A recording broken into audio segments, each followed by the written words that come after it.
ಬೆಂಗಳೂರಲ್ಲಿ IAS ಇದೆ, DRDO ಇದೆ. ಈ ಸದ್ಯದ ಪರಿಸ್ಥಿತಿಗೆ ಸಂಬಂಧಪಟ್ಟಂಗೆ ಏನು ಪ್ರಿಕಾಷನ್ಸ್ ಕೊಟ್ಟಿದ್ದೀರಿ ತಗೊಳ್ಬೇಕು? ಈಗಾಗಲೇ ಪೊಲೀಸ್ ಇಲಾಖೆ ವತಿಯಿಂದ ನಮ್ಮಲ್ಲಿ ಇಂಡಸ್ಟ್ರಿಯಲ್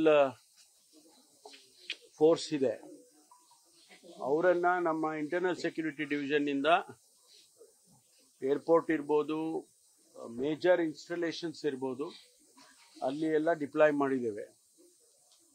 ಮತ್ತು ಏನು ದೊಡ್ಡ ದೊಡ್ಡ ಗೌರ್ಮೆಂಟ್ ಆಫ್ ಇಂಡಿಯಾ ನಡೆಸ್ತಕ್ಕಂಥ ಎಸ್ಟಾಬ್ಲಿಷ್ಮೆಂಟ್ಸ್ ಇದೆ, ತಾವು ಹೇಳಿದಾಗೆ DRDO ಇರ್ಬೋದು, ಆಲ್ ಡಿಫೆನ್ಸ್ ಇನ್ಸ್ಟಿಟ್ಯೂಷನ್ಸ್, ಡಿಫೆನ್ಸಿಗೆ ಸಂಬಂಧಪಟ್ಟಂತೆ ಅದಕ್ಕೆಲ್ಲ ಅವರೇ ಮಾಡ್ಕೊಂಡಿದ್ದಾರೆ. ನಮ್ಮ ಪೊಲೀಸನ್ನು ಅವರೇನು ಕೇಳಿಲ್ಲ. ಮತ್ತು ಹೊರಗಡೆ ಆ ಎಸ್ಟಾಬ್ಲಿಷ್ಮೆಂಟ್ಸ್ ಇಂದ ಹೊರಗಡೆ ಪೊಲೀಸ್ನವರು ಮಾಡ್ಕೊಂಡಿದ್ದಾರೆ. We have sensitized all the superintendent of police in the entire state.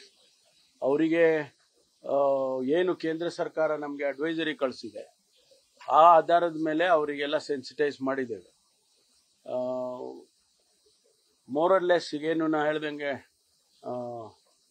ಇವತ್ತು ಇಲ್ಲಿ ಏನು ಬೆಂಗಳೂರಲ್ಲಿ ಮಾಡಿದ್ವಿ, 3 ಡಿಸ್ಟ್ರಿಕ್ಟನ್ನು ಅವರು ಆಯ್ಕೆ ಮಾಡಿಕೊಟ್ಟಿದ್ರು. ಆ 3 ಡಿಸ್ಟ್ರಿಕ್ಟಲ್ಲೂ ಕೂಡ ಈ ಡ್ರಿಲ್ಲನ್ನು ಮಾಡಿಸಿದ್ದಾರೆ.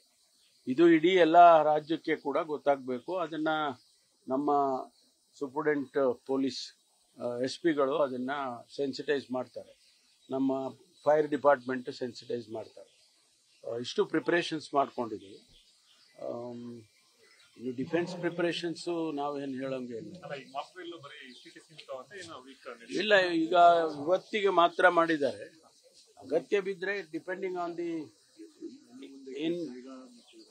ಇನ್ಪುಟ್ಸ್ ಇದೆಯಲ್ಲ.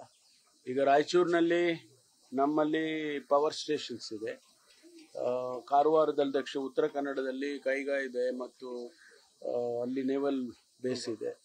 ಅದಕ್ಕೆಲ್ಲ ಪ್ರಿಪರೇಷನ್ಸ್ ಮಾಡಿಕೊಂಡು, ಅಂದರೆ these are all sensitive districts ಅಂತ ಮಾಡಿದ್ದಾರೆ, ಐಡೆಂಟಿಫೈ ಮಾಡಿದ್ದಾರೆ. ಇದು ನಾವು ಮಾಡಿದ್ದಲ್ಲ, ಕೇಂದ್ರ ಸರ್ಕಾರನೇ ಮಾಡಿದೆ. ಅದರಿಂದ ಅಲ್ಲೆಲ್ಲ ಮಾಡ್ತೀವಿ. ಮತ್ತು ಬೇರೆ ಬೇರೆ ಜಿಲ್ಲೆಗಳಲ್ಲಿ ಕೂಡ ನಾರ್ಮಲ್ ಆಗಿರ್ತಕ್ಕಂಥ ಏನು ಎಸ್ಟಾಬ್ಲಿಷ್ಮೆಂಟು, ಡಿಫೆನ್ಸ್ ಎಸ್ಟಾಬ್ಲಿಷ್ಮೆಂಟ್ ಆಗಬೇಕು ಅಂತ ಏನಿಲ್ಲ, ಅವು ಎಲ್ಲ ಜಿಲ್ಲೆಗಳಿಗೂ ಸೆನ್ಸಿಟೈಸ್ ಮಾಡಿದ್ವಿ. ನ್ಯೂಸ್ ಫಸ್ಟ್, ನಿರ್ಭೀತಿಯಿಂದ ನಿಮ್ಮ ಪರವಾಗಿ.